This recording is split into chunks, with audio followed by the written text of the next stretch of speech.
Daniel, estou esperando demais essa conversa, homem. Ô, Mauro, olha, quero te dar um recado aqui importante. É. Fui votar religiosamente em Pirituba, que é o meu lugar, né? Ainda que seja um bairro difícil, está mudando um pouco, viu? Até, aliás, é bom escrever isso e dizer isso com ênfase. Na verdade, a cidade de São Paulo votou bem melhor do que o estado de São Paulo. A gente precisa sempre marcar essa posição. Mas eu estava em Pirituba e recebi um recado. Algumas pessoas, né, pararam para conversar e tal, e falaram que você é o jornalista mais elegante do Brasil, e eu concordo. Você e que acompanham aqui o Fórum Café e gostam muito do chat, que é o chat mais civilizado da esquerda brasileira. Enfim, Mauro, É verdade. você é um sucesso.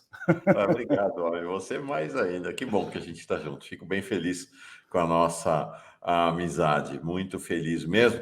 E já chegou aqui o pessoal saudando o Genuíno e a Verani já dizendo bem-vindo, Daniel Cara também. Um São beijo. líderes fundamentais da esquerda. Bom, vamos do geral para o particular, é um método de análise.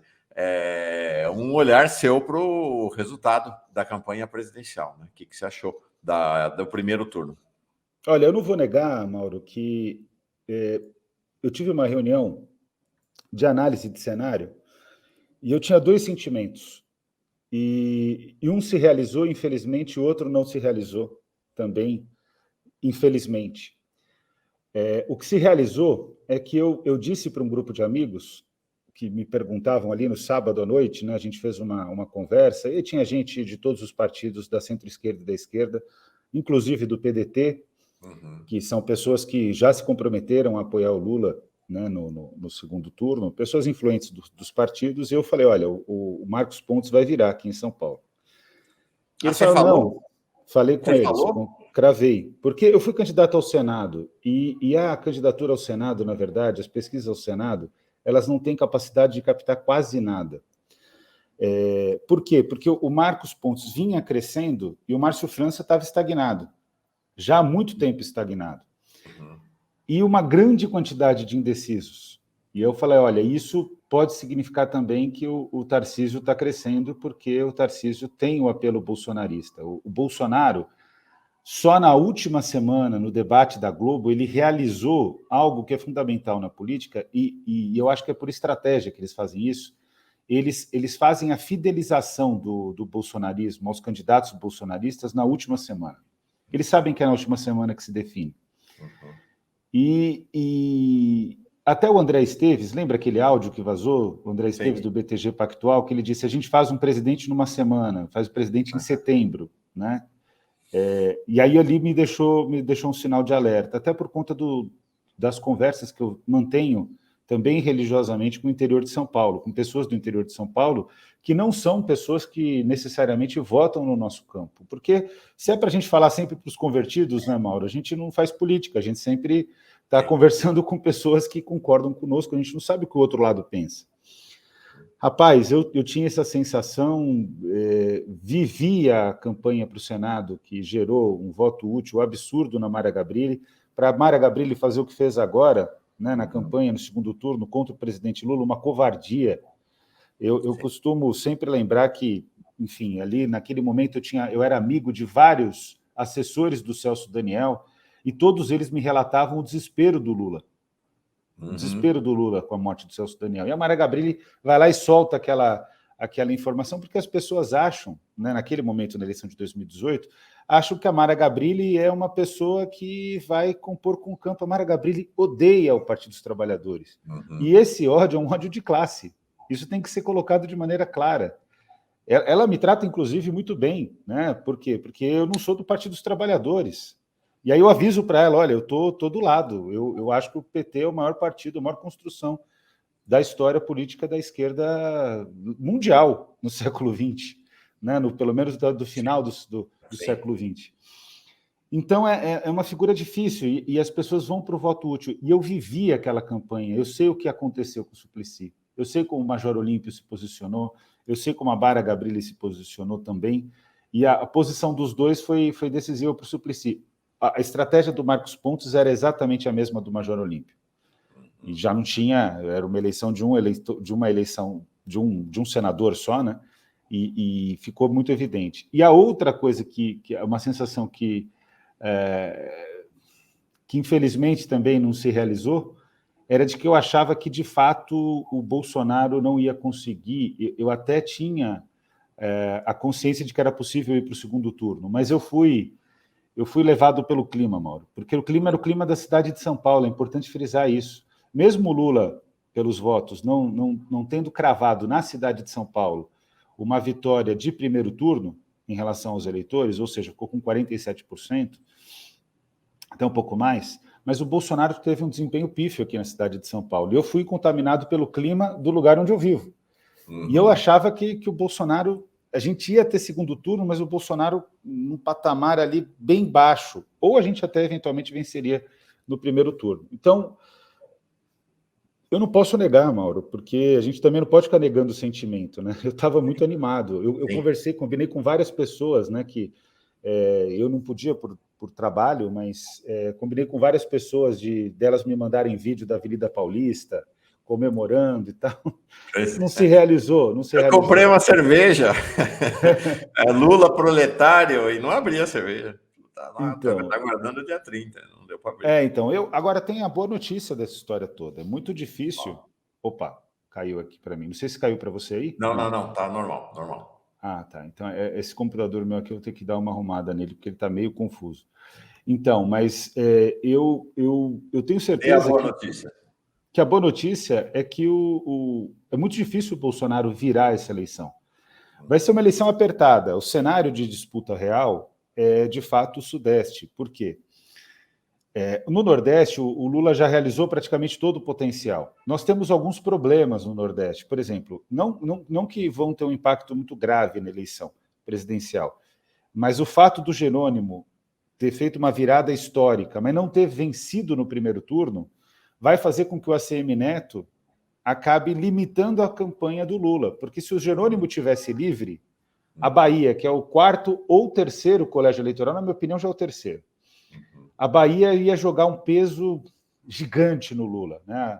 O Nordeste tem tido um papel fundamental de colocar o Brasil nos eixos, né?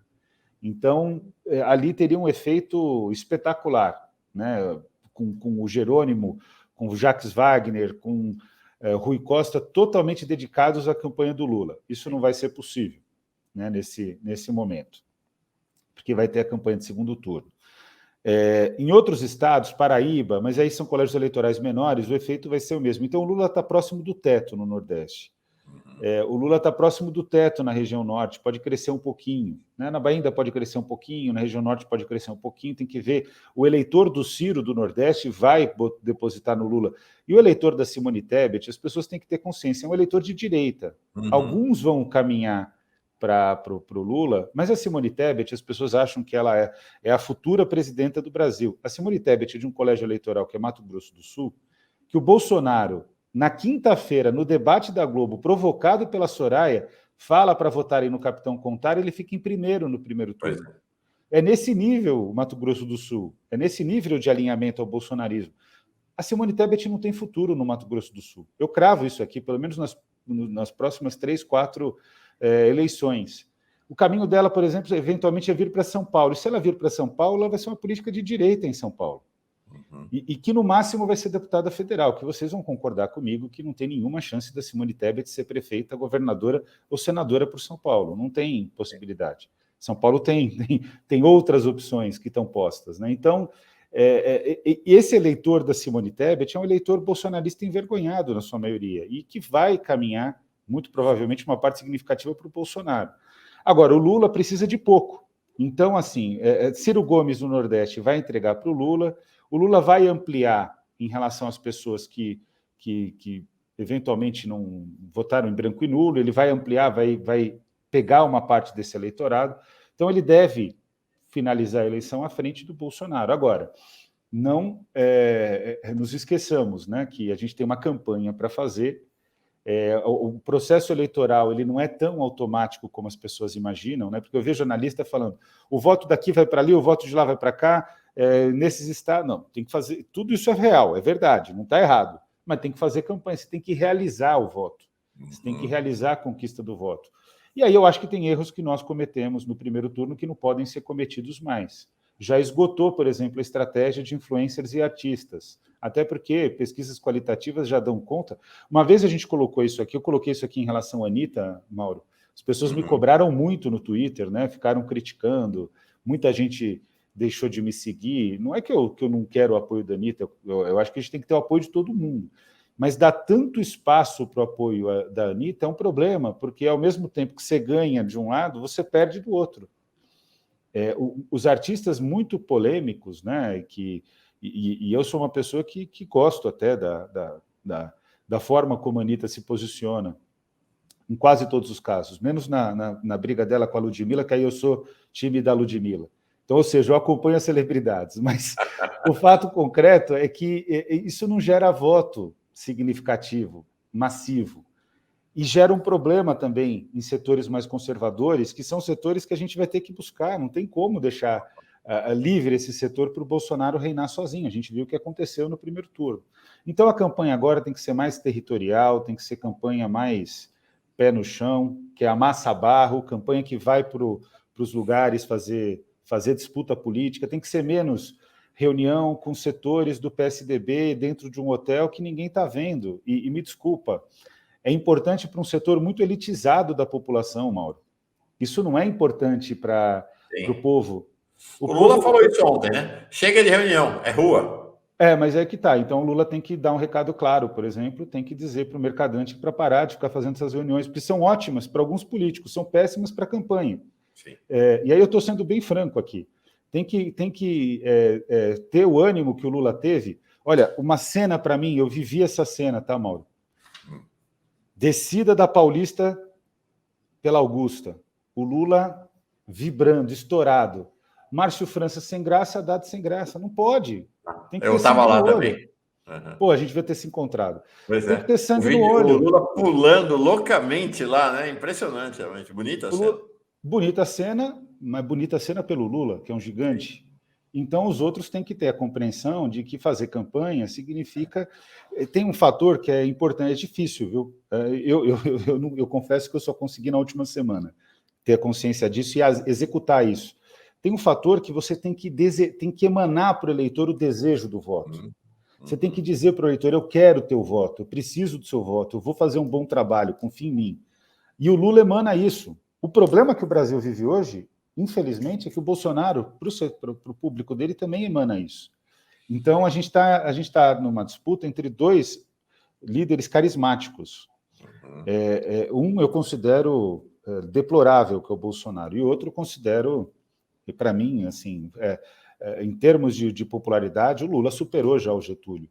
Né? O Getúlio que foi um presidente importantíssimo da história. Então, nesse sentido que eu vejo que a gente vai ter que mudar a estratégia, vai ter que ter mais ânimo, e não adianta, gente, muita gente, a gente fala isso, você está criticando.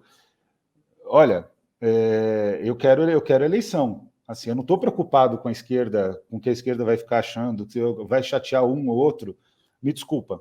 Nesse momento, a gente não tem que ter, como eu posso dizer, vergonha de dizer o que se pensa.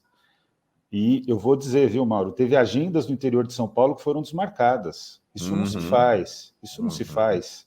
Isso não se faz, isso prejudica o mais importante, que é vencer o Bolsonaro.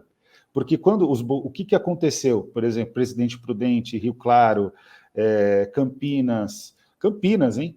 O que aconteceu? São José do Rio Preto, o que aconteceu em Sertãozinho? As pessoas estavam lá esperando.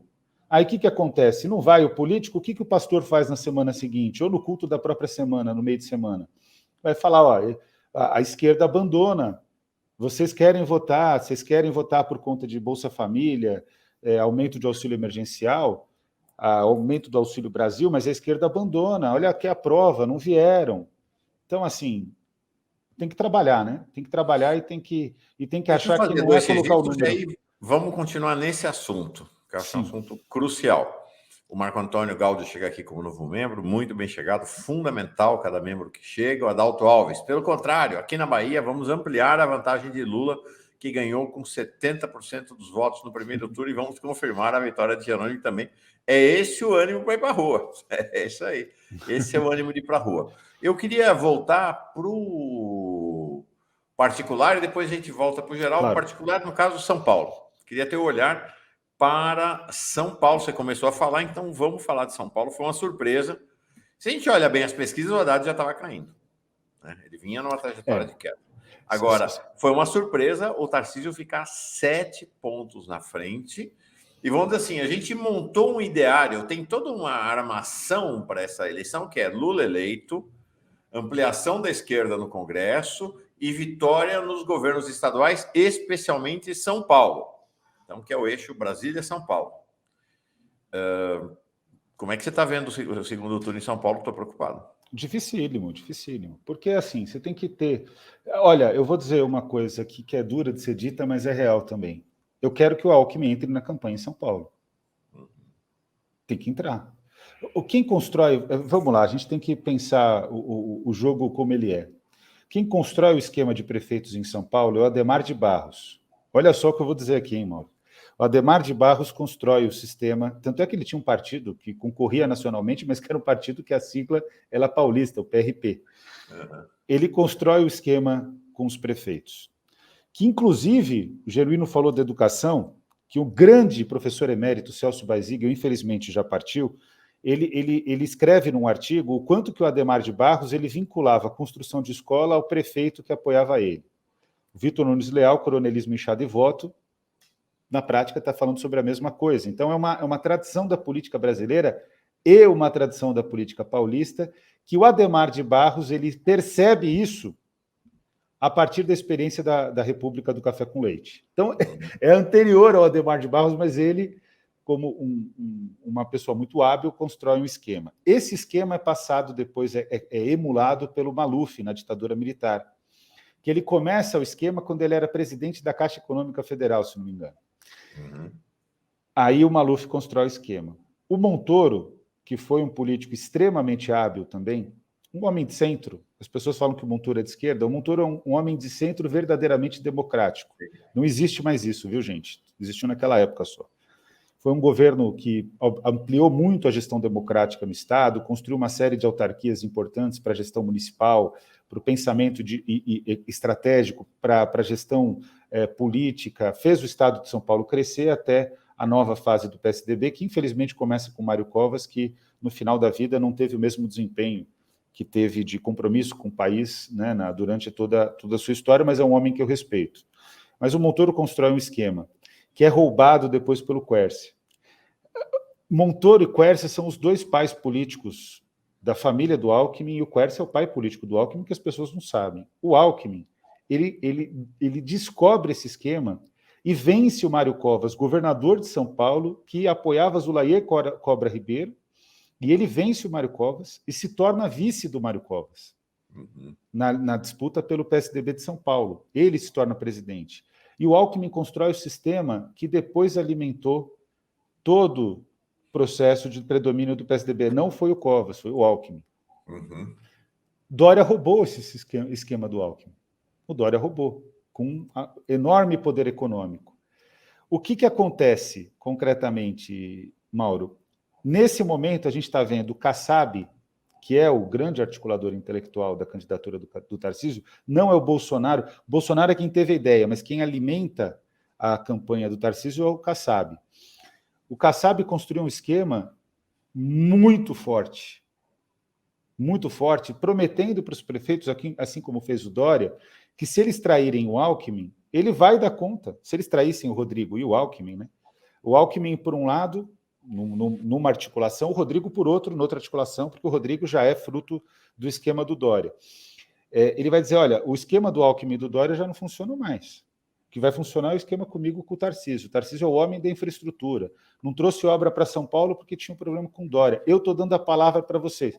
E os prefeitos estão aceitando. O que tem que ser feito agora? O Alckmin vai ter que entrar na disputa, porque a gente pode não ganhar a maior parte dos prefeitos, Mauro, mas se a gente conseguir criar disenções, quer dizer, se a gente conseguir tirar a gente do lado de lá e afirmar que o Lula vai ser comprometido com o interior de São Paulo como presidente da República, aí gera um outro tipo de embate. Agora, o Alckmin não atuou na eleição paulista. Não entrou em campo. da forma como eu esperava, não. Ele até entrou mais, vou ser justo com o Alckmin, ele até entrou mais do que os outros, né? Ele entrou muito mais do que os outros. Entrou mais do que... Eu vou ser mais justo ainda com o Alckmin. Ele entrou mais, inclusive, do que figuras do próprio Partido dos Trabalhadores, com exceção dos deputados federais e deputados estaduais. O Partido dos Trabalhadores está de parabéns, porque conseguiu manter uma grande bancada aqui no Estado e mais do que isso, né, qualificou as bancadas. São bancadas muito boas, né? E são pessoas que fizeram esse trabalho, viu, Mauro? Fizeram esse trabalho, foram lá, falaram com o prefeito, mas não tem jeito. A coordenação para a presidência e para o Estado precisa estar mais em campo. Eu também tinha expectativa de que o Márcio França fizesse mais isso, porque o Márcio França é oriundo do esquema do Alckmin, Sim. de relacionamento com os prefeitos. Só que o Márcio França ele sentou na glória de que ele era senador da República. Ele foi dormir senador, acordou um político que teve uma derrota dolorida. Então, não tem jeito, assim, para a esquerda é tudo mais difícil, gente, não tem como. A gente está lutando contra um sistema político, a gente está lutando contra uma história de opressão. A vida no Brasil é essa, então o que a gente tem que fazer? Tem que fazer política, tem que ir para o território. Quem foi para o território foi vitorioso. Os deputados federais do PT, o Guilherme Boulos foi para o território, teve eventos, por exemplo, que foram combinados no interior, que só foi o Boulos. Então tem que ter essa compreensão de que política não se dorme. É uma virada difícil em São Paulo, então, nesses 26 dias. É uma virada possível, mais difícil. De tirar vantagem para a presidência. Perfeito. Em relação ao Tarcísio, a gente tem uma chance, se fizer muita política, e mostrar que o Tarcísio é uma farsa. Uhum. O Tarcísio é um candidato totalmente artificial, e isso não foi colado no Tarcísio. Uhum. E agora a gente vai ter que correr para mostrar que ele é um candidato Aquilo que o PT artificial. teve competência para fazer com a Semineto, em relação ao ACM Pardo, lá na Bahia, aqui em São Paulo não teve competência para fazer com o Tarcísio. Porque também fez-se uma opção, que eu não sei quem teve essa ideia, mas fez-se uma opção de bater só no Rodrigo. E aí agora a gente está numa situação que é a seguinte, essa é uma boa informação. Por exemplo, se o Rodrigo, com a máquina do Estado, faz um acordo com o Lula, vamos supor que todo mundo trabalhe da forma como tem que trabalhar. O Rodrigo faz um acordo com o Lula, o Rodrigo consegue entregar para o Lula, dos 4 milhões de votos, se não me engano, que ele teve, ele consegue entregar para o Lula 1 milhão, 2 milhões de votos. Porque o voto não pertence ao político, gente. As pessoas acham que o voto pertence ao político. O voto pertence ao eleitor. Esse é o princípio básico da política. A gente tem vários exemplos, né? Políticos importantes que não foram sequer... chegaram sequer perto de uma eleição, né? O Serra, por exemplo, aqui em São Paulo. Tudo bem, o Serra não fez campanha, ele está muito adoentado, né? Seria quase impossível ele ser eleito. Mas a eleição, a urna é dura, porque o eleitor chega uma hora que ele fala, o voto é meu, o voto não é de quem eu votei, o ato de votar é do eleitor, pertence ao eleitor. Então as pessoas falam, não, o político, se o Ciro fizer essa declaração, a Simone Tebet leva uma parte, não leva todo. Nunca, para nenhum lado. Mas o Rodrigo, se ele fizer, e aí eu quero explicar, né? O voto é do eleitor do Rodrigo, não do Rodrigo, mas se ele fizer, de fato, campanha e articulação com os prefeitos, falando, não, agora eu estou com o Lula porque o Lula tem um compromisso de financiar setores estratégicos da economia paulista, vai trabalhar com os prefeitos, vai fazer obra de infraestrutura, vamos resolver o problema da água no sul do estado, vamos resolver o problema da fome no sul do estado, que é uma região que o Rodrigo é forte. Vou trabalhar bem com o Lula vai me ter como um conselheiro para trabalhar com São Paulo. O Rodrigo é um político já influente no estado, então, nesse sentido, o Lula pode tirar uns votos do Rodrigo e trazer tanto para Haddad como para o próprio Lula. Aí a gente começa a entrar no jogo. O Lula é tão inteligente, ele tem tanta noção disso, que a primeira declaração que ele falou em coordenação de campanha é que o primeiro governador que ele quer conversar e que não foi reeleito é com o Rodrigo. Ele sabe, o Lula sabe, o Alckmin sabe. O Alckmin é um grande político em termos de articulação política, mas tem que entrar em campo, Geraldo Alckmin, pelo amor de Deus. Esse Estado, você não pode deixar esse Estado de lado, né? E o Alckmin é o rei das padarias. É o rei das padarias. Fazer a conversa na padaria, é possível para as padarias, né? Então, e assim, olha, o José Ferreira está falando, interior de São Paulo é tucano, estão todos com Bolsonaro, e eu acho, José Ferreira, que não é bem assim. O interior de São Paulo, uma boa parte é tucano, uma boa parte que é tucano vai para o Bolsonaro. Não estou negando isso. Mas aqui em São Paulo, para presidencial, a gente precisa de 2 milhões de votos, mais ou menos. Se a gente entregar 2 milhões de votos a mais para o Lula aqui em São Paulo, que é que vem para o Lula e sai do Bolsonaro, é potencial. Isso é decisivo, talvez isso dê a vitória, inclusive. Então, o que a gente tem que... 1 milhão que seja. Então, o que a gente tem que ter clareza? O Rodrigo vai precisar ser tratado com a seriedade que é necessário se tratar e com o pragmatismo que é necessário ser colocado em jogo. E não precisa trair princípio. Eu vou dizer aqui com todas as letras. O governo federal do Tarcísio abandonou São Paulo por conta da rixa com o Dória. Abandonou São Paulo. O interior de São Paulo está com problemas gravíssimos de infraestrutura. Gravíssimos. Está com problemas gravíssimos de investimento. O Estado está se desindustrializando. Então, o compromisso pragmático do Lula pode dar o efeito necessário. Agora, Alckmin precisa entrar na campanha, Lula precisa conversar com o Rodrigo, isso com o Lula não tem nem por que se preocupar, porque ele pensa... Ele já avisou ontem que vai conversar. Já está fazendo. O Lula é outro nível. E o Haddad precisa fazer campanha no interior, precisa gastar a sola de sapato e gastar saliva também. Vou para outro assunto, antes de ler alguns superchats. Verônica Nascimento, Verônica, eu estava reclamando que não li superchat seus, deixei escapar de fato esse superchat durante a conversa com o Genuíno, mas está aqui. Bom dia, Mauro Genuíno, aqui em Ilhéus, Bahia, foi show de esperançar. Quem se absteve deveria votar no segundo turno em resposta aos arianos. Segundo tempo, Alessandro Souza, bom dia, Mauro. A candidata ao segundo turno, a candidatura ao segundo turno com Marília, a candidata ao segundo turno com a Marília Reis é do PSDB, a Raquel. Como o PT vai fazer? Marília está há muito tempo levando o nome dele. Então, ontem o Lula sinalizou que o PT vai ficar neutro na disputa em Pernambuco entre Marília e Raquel, porque ambas irão apoiá-lo. O Lula disse, estados em que duas candidatas ou dois candidatos estiverem apoiando ele, ele não vai se meter. O Genuíno aqui propôs uma outra estratégia, que é chamar a Marília e falar, Marília, abraça o Lula, abraça o PT e vamos junto. Vamos ver qual estratégia vai prevalecer. O Motog 7, questão vital. Equipe Lula e aliados tem que ser incisiva no Sudeste. Está aí onde o front deve ser ultra focado. Urgente isso. Então, alguns superchats. E então, Verônica, desculpa, mais um. A esquerda divisionista cometendo os mesmos erros. Veja o Rio, perdeu Molon e Freixo. Veja os votos de Siciliano. Juntos elegeriam um senador. Vejam no que deu. Deixa eu te colocar uma questão para sua análise aí como cientista da sociedade e da política. Eu estava comentando com o Genuíno.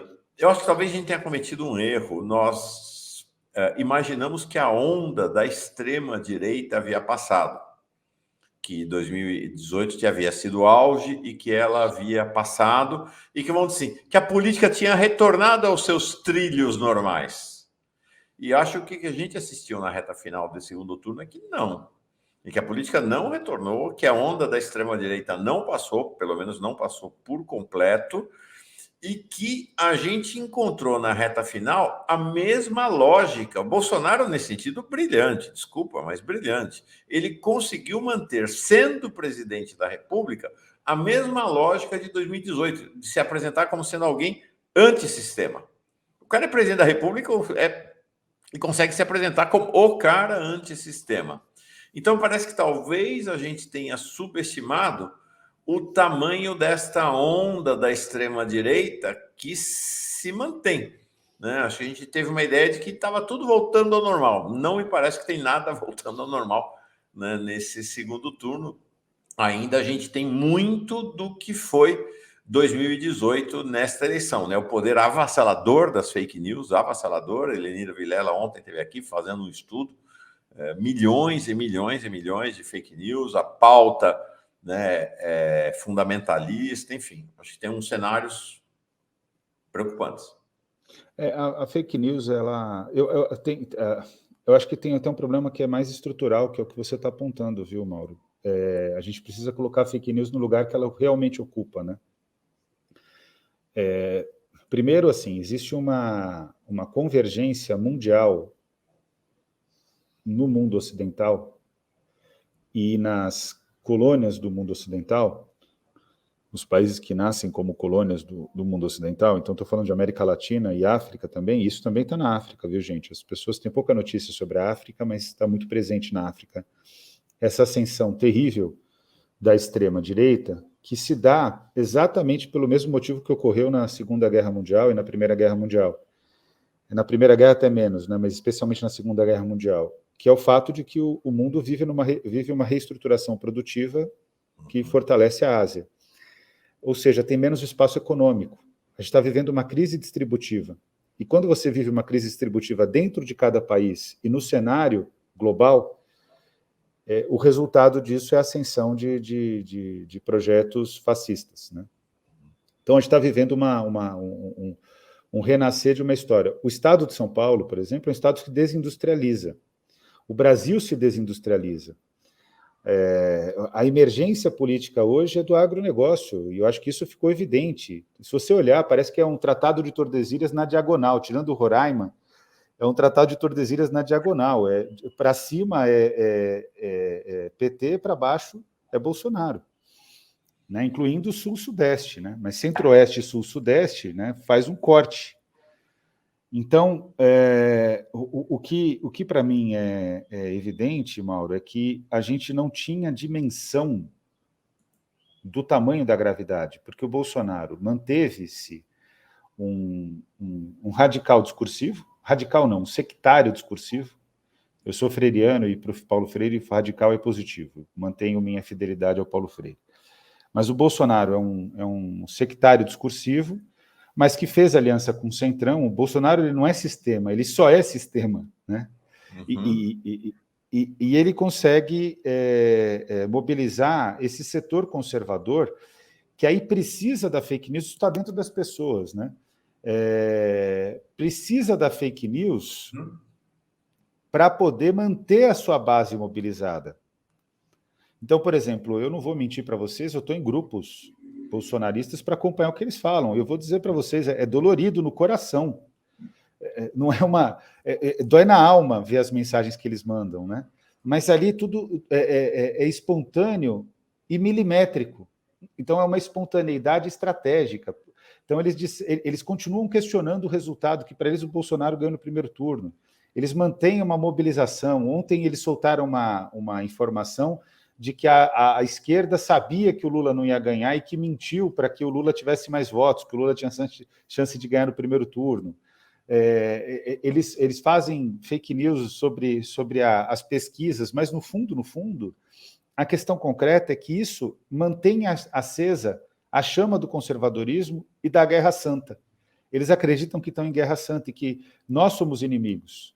Para você ter uma ideia, em alguns grupos aí do intrismo da esquerda, do fascismo na esquerda, nossas conversas aqui, inclusive, elas têm cortes que eles publicam lá. E você com outras pessoas também tem cortes. Então, eles têm uma capacidade de monitorar tudo. Mas eles estão... O ponto concreto, Mauro, é que eles falam para uma demanda das pessoas. A fake news é como se fosse um alimento, é o que mantém eles vivos. Mas a estratégia geral é que eles falam para uma demanda das pessoas de um Brasil mais conservador. E isso tem amparo na sociedade. E o que acontece? A questão econômica no Sul e Sudeste pesa menos do que no Norte e Nordeste, porque o Bolsonaro, de fato, ele fez opções. O Bolsonaro colocou a máquina do Estado em favor de governadores que eram aliados. E no caso de São Paulo, o dinamismo econômico de São Paulo não causa uma crise, Mauro, que é tão grave, não causa uma crise que é tão grave a ponto de gerar uma demanda por mudança causada por questões econômicas. Então, o fator econômico pesa menos no Sul e Sudeste, porque o Bolsonaro privilegiou essas regiões, os governos aliados, e no caso de São Paulo, a dinâmica econômica do Estado, que é decadente, e com o Tarcísio vai decair mais. Então, é fundamental eleger o Haddad, para deixar bem claro, assim, a gente tem que lutar, as chances são pequenas, não vou mentir, mas Nós também... paulistas aqui ficamos nos vangloriando, sabe essa coisa de ver o vizinho indo mal e você ficar feliz, porque, pô, afinal eu estou bem, ficamos vangloriando, falando da decadência, a decadência do Rio, e não nos demos conta de que São Paulo é um estado decadente também. Totalmente decadente. E a gente tem que ter a noção que a própria prova da decadência paulista é o Tarcísio ser governador. É o candidato... Então, eleger o Haddad é fundamental, né? O Tarcísio é um candidato totalmente artificial. Agora, no caso de São Paulo, a chance é mínima, mas eu, como corintiano, se eu tenho chance mínima, eu vou até o fim, né? Essa é a minha vida, essa é a minha história, né? Aquela chancezinha desse tamanho que você vai para cima. 2017, a gente ganhou um título brasileiro assim, era a quarta força e virou o jogo. Eu fico olhando, para mim, um exemplo é o Renato Freitas, né? Até mostrei aqui mais cedo que, assim, ele estava morto, praticamente morto, moribundo, caçado, perseguido, né? Nossa, com direitos por 100 direitos por... Ele foi se agarrando no fiapinho, se elegeu, tá lá, 57.880 votos, e olha, todos os caras que perseguiram ele e saíram candidato em cima da perseguição a ele, somos 4 da votação dele, ninguém se elegeu. Então, acho que essa ideia, sabe, o Lula é corintiano também, dessa coisa, tem um fiapinho de vida e ainda tem esperança, né? Não dá isso aí. Os gaúchos estão atrapalhando um pouco assim o avanço do Brasil da maneira como votam, assim como os paulistas, mas tem uma frase gaúcha que é espetacular, né? Não está morto quem peleia, tem que pelear até o fim.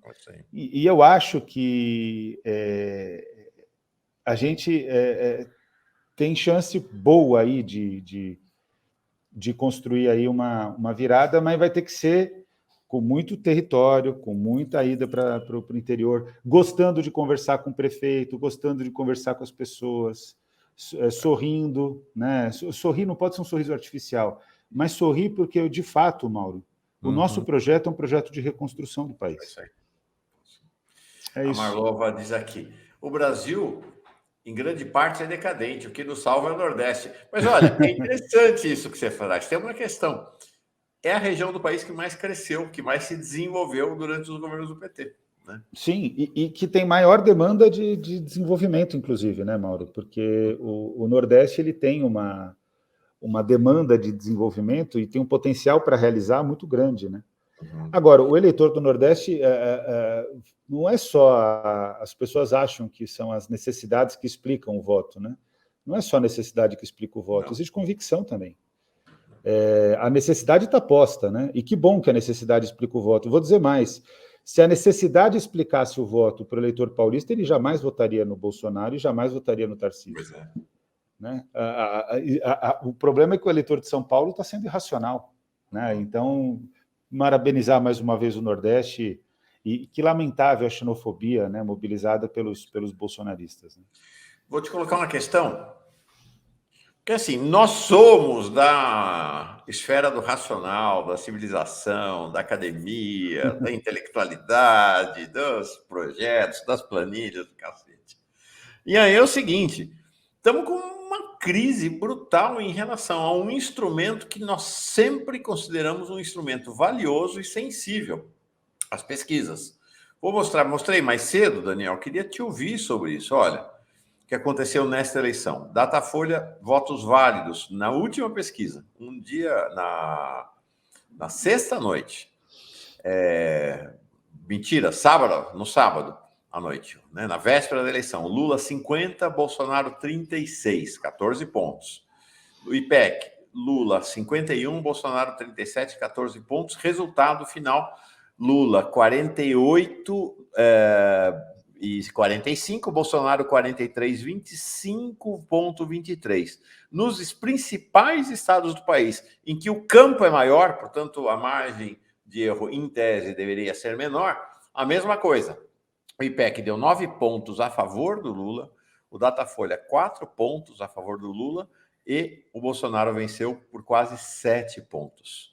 Rio de Janeiro, o IPEC deu 4 pontos a favor do Lula, o Datafolha deu 5 pontos a favor do Lula e o Bolsonaro ganhou com 10,4, mais de 10 pontos de frente. Minas, o pessoal diz que Minas é o retrato do Brasil, aconteceu exatamente em relação à campanha nacional, quase exatamente, 11 pontos a vantagem no IPEC, 17 no Datafolha, no final lá não teve inversão. O Lula ganhou 4,7. Isto não é um fenômeno brasileiro.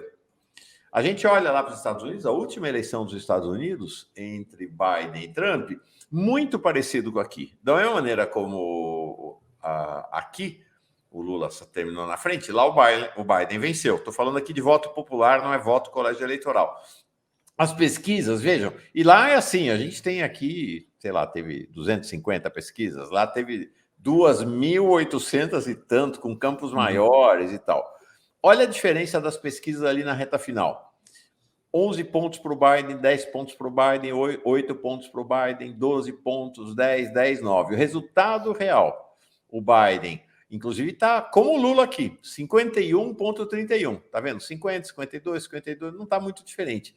Mas o Trump, que estava 39, 42, 44, 41, 46,86. Então, a diferença média, que era 10, foi 4,5. Realmente um cenário muito de uma interrogação grande em relação às pesquisas. No Brasil, a diferença projetada entre Lula e Bolsonaro era 14, foi 5,23. Nos Estados Unidos era 10, foi 4,45. Nessa altura do campeonato nos Estados Unidos já tem uns 30 livros sobre essa questão das pesquisas. É uma interrogação, né, Daniel? É uma interrogação. Bom, o mercado editorial estadunidense age exatamente do jeito que o Mauro está dizendo, né? É muito profícuo, né? Mas também publica muita besteira. Eles publicam tudo. Essa que é a questão. Mas então, Mauro, assim, eu vi hoje o Antônio Lavareda tentando justificar. Ele participa de institutos de pesquisa, né?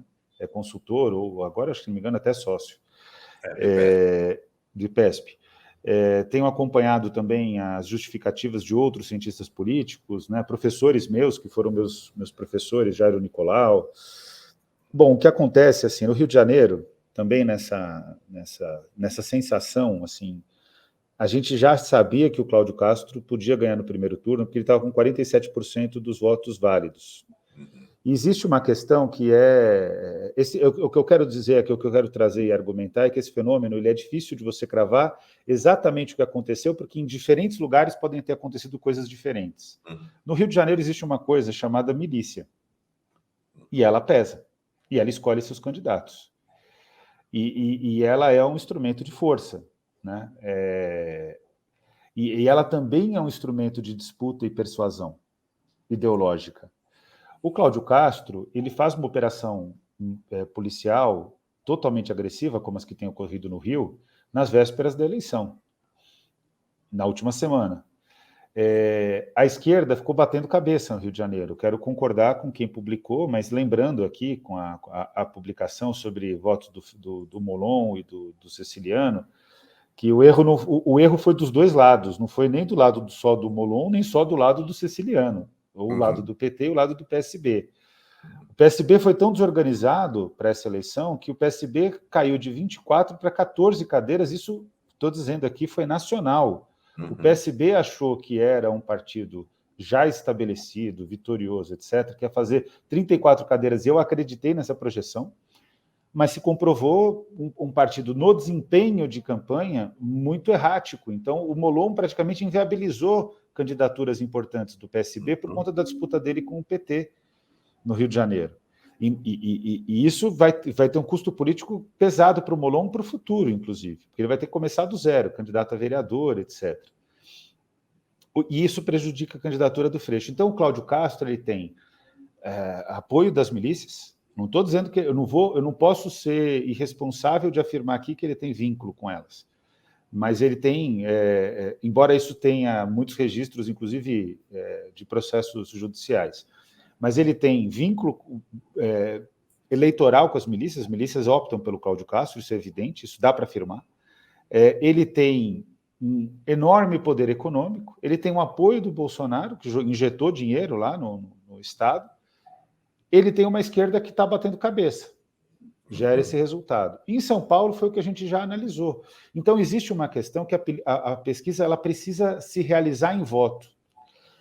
E a direita sempre teve força de chegada, o Brasil, aí falando de questões estruturais, a direita sempre teve força de chegada por conta do poder econômico, e nesse caso eles estavam com a máquina federal jogando a favor deles, e sem nenhum pudor, né, Mauro? Porque a máquina federal não teve pudor, a tal ponto que a gente vive sob a égide, sob o domínio do orçamento secreto. É só ver a votação do PL. Existe uma demanda conservadora, essas são as questões estruturais, e nenhuma pesquisa capta abstenção. Então, além dessas questões estruturais, em São Paulo e no Rio também ocorreram fenômenos específicos, né, de estratégia de campanha. E eu lamento muito, porque o Brasil corre o risco, e eu vou já dizer aqui, né, de acontecer uma tragédia com um político muito promissor do Rio de Janeiro, que é o Freixo. O Freixo, sem mandato, ele não tem proteção nenhuma, e ele é uma pessoa que não anda com um alvo nas costas. Ele anda com um alvo nas costas, um alvo na cabeça, um alvo no peito, um alvo nas pernas, um alvo nos braços. Ele é uma pessoa que está prometida para ser sacrificada, para ser assassinada. E nenhum político brasileiro recebeu mais ameaça, fora o Lula, do que o Freixo. Nenhum político brasileiro. Então, isso tem que ficar evidente que ali a vitória da extrema-direita, ela inclusive pode ter um peso em termos de violência. Espero que nada ocorra, espero que o meu amigo Freixo ele consiga ter alternativas sem mandato, ou seja, então alternativas não oficiais, por dever do Estado de proteção à autoridade pública, que ele consiga ter alternativas privadas para resolver o problema, porque ele corre risco de vida. Barra pesada. É barra pesada. E o Rio de Janeiro não é brincadeira, né? Agora, o Rio de Janeiro a gente pode recuperar mais território intuitivamente, assim, fazendo campanha, etc., com menos esforço do que São Paulo. Então, eu recomendo que a disputa não seja só uma disputa paulista. Tem que ser uma disputa que no chat lembraram. Vai ter que ter capacidade de cobrir o território nacional para consolidar voto, mas vai ter que ter centralidade no Sudeste por conta do aspecto estratégico, não só em São Paulo. Rio, Minas e São Paulo, até porque o Zema prometeu que vai despejar voto, colocar a máquina para funcionar, para tentar despejar voto no Bolsonaro. E não vai funcionar assim. Para terminar do meu lado, o interrogatório, aí depois a última fala eu deixo livre para você. Você tem 30 segundos para a fala final. É o seguinte, você é alguém que transita pelas periferias, transita pela Universidade da Luta dos Direitos Humanos, da educação, mas tem um trânsito muito relevante na esfera da alta institucionalidade brasileira, lá em Brasília, no Congresso Nacional, vai ao Supremo sempre. Então eu queria um olhar teu para alguns dados que eu vou te trazer.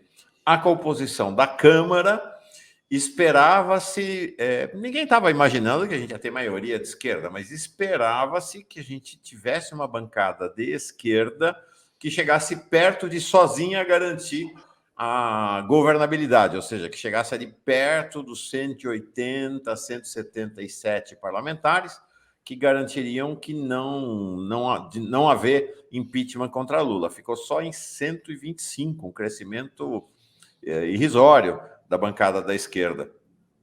A gente vai precisar pelo menos do MDB e do PSDB para garantir essa governabilidade, para chegar a 209. O PL colheu uma vitória impressionante, a maior bancada da Câmara, para 99. O PP mais a União Brasil, que estão se fundindo, vão para 106 parlamentares. Se você juntar outros partidos da direita para a extrema-direita, então não estou contando aqui PSDB, não estou contando Cidadania, não. Só PP, União Brasil, PL, Republicano, Podemos e Novo está dando 260 parlamentares, né? 260 para aprovar a maioria absoluta lá, a maioria simples é 261. Só a extrema-direita, ou perto da extrema-direita, já tem essa maioria. No Senado, quadro também bem ruim. Se você somar PL, com União Brasil, PP, Podemos e Republicanos, já deu maioria, 41 senadores. Ao mesmo tempo, para completar esse quadro, duas reportagens hoje relevantes de duas jornalistas bem competentes, a Carolina Brígido, do UOL, e a Malu Gaspar, do Globo, falando do impacto que teve sobre o STF, e, portanto, o TSE também, dessa vitória da direita, meio que representando assim, tudo indica que vai ser colocado um freio de arrumação e que as cortes supremas vão parar de trombar com Bolsonaro como vinham trombando, considerando que tem uma maioria consolidada de direita, até por instinto de sobrevivência. Tudo isso eu posso te perguntar, como é que você está vendo o cenário da alta institucionalidade brasileira no judiciário e no legislativo? Bom, primeiro Senado, né? O Senado entregou algum grau de racionalidade para o Brasil, de estabilidade para o Brasil, independentemente do presidente Rodrigo Pacheco. O Pacheco sempre foi um presidente frágil, né? Nunca teve capacidade de fato segurar movimentos golpistas, etc. Mas ele teve amparo suficiente por parte da composição do Senado para frear processos extremamente deletérios, né? Então, o Senado cumpriu um papel importante. A CPI foi um circo, mas foi um circo que deu um resultado em relação à vacina. Teve que forçar o presidente a se mexer, podia ter dado um resultado melhor, mas ficou nisso. O Senado ele nunca realizou, até por conta do Rodrigo Pacheco, um travamento institucional, que era necessário no Brasil, por conta da postura do governo, mas ele sempre freou o governo em relação a loucuras mais graves e fez o governo acertar a agenda em favor, não do governo, mas em favor do Brasil. Então, a boa notícia que eu quero dar aqui é que o Senado, nessa composição, ele navega, Mauro. Se o Lula for presidente, ele vai navegar não sendo sectário com o Lula. Se o Bolsonaro for presidente, esse é o problema. Ele pode entregar para o Bolsonaro o que o Bolsonaro quer, porque o que acontece? Ele deixa de ser um freio, mas ele vai ser um instrumento de governabilidade. Então, ele não vai frear tanto as loucuras do Bolsonaro nessa composição, mas se o Lula for presidente, ele também vai dar governabilidade para o Lula. Então, o Senado, nesse sentido, é preocupante. Eu não estou discordando de quem diz que o Senado pode fazer impeachment de ministros. De fato, pode, mas, ao mesmo tempo, para o Lula, ele pode dar governabilidade. Então, me preocupa menos. A Câmara, as pessoas que falam, o Centrão é fisiologista e vai fazer o acordo com o Lula pelo que é necessário. O Centrão, com o bolsonarismo, ele conseguiu encontrar sua alma. Como toda pessoa que se vende para o demônio, na política, o Centrão, ele não tinha alma. Mas com o Bolsonaro, eles conseguiram resgatar a alma deles, que é uma alma de direita, extrema-direita, Mauro. Sempre foi. O que acontece é que o Centrão antes é fisiologista e depois é extrema-direita. Mas como fez um encontro com a alma, o Centrão se tornou o direitão, o que vai imperar no início, por conta desse segundo turno, é que o Centrão vai dar trabalho para o Lula.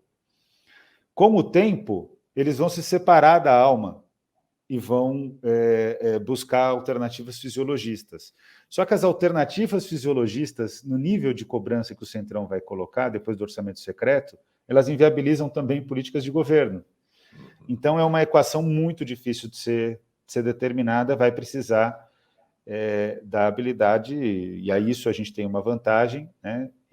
Porque a habilidade eu acho que é uma qualidade muito grande do presidente Lula.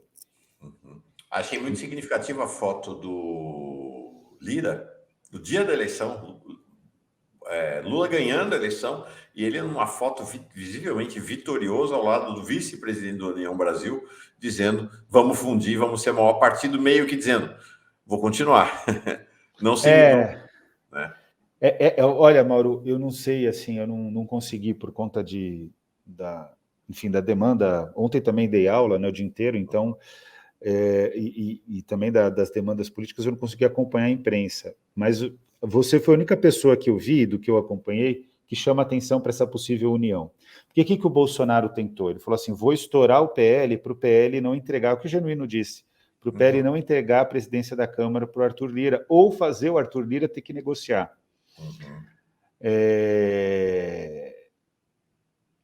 O Arthur Lira já está fechando a junção com a União Brasil.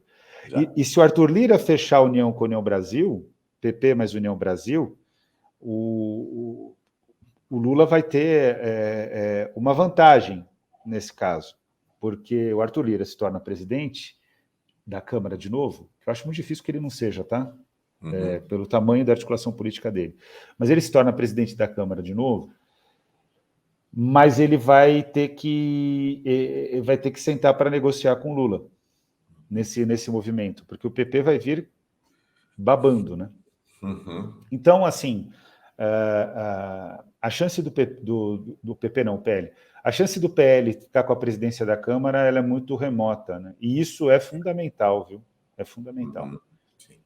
Para encerrar, então, as Cortes Supremas, o Judiciário. Eu não acho que o Judiciário vai reduzir a pancada, não. Eu acho que, pelo menos até o fim do processo eleitoral, vai manter exatamente tudo do jeito que está.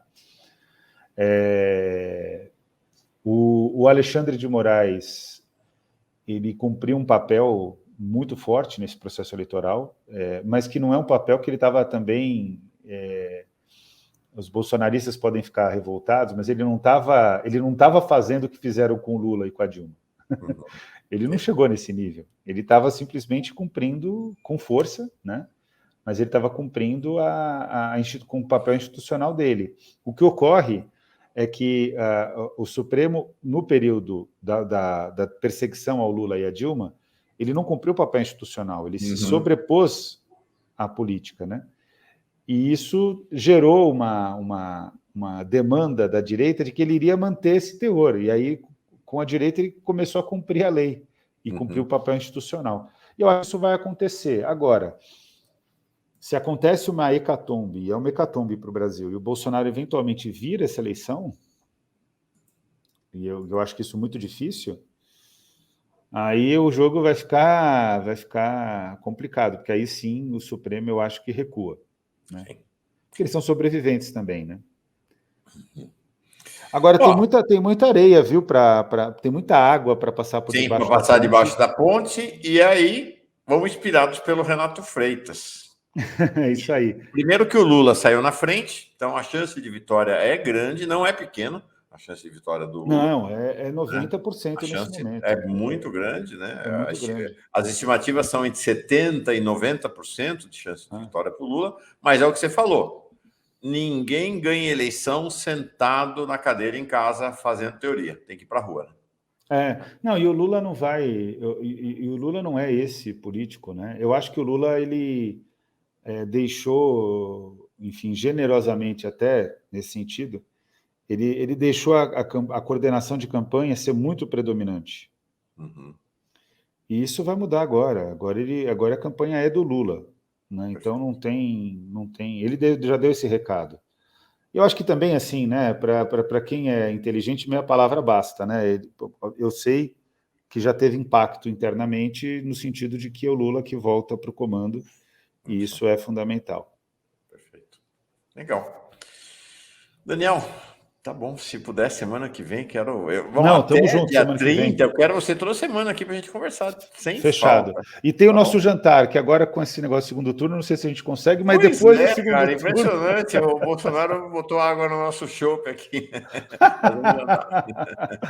Obrigado, Daniel. E mandar um beijo para todo mundo aí da comunidade, um beijo especial para você, o homem mais elegante do jornalismo brasileiro. Um beijão para você também. Legal. Valeu, cara. Um beijo. Tchau, tchau. Beijo, tchau. Grande figura.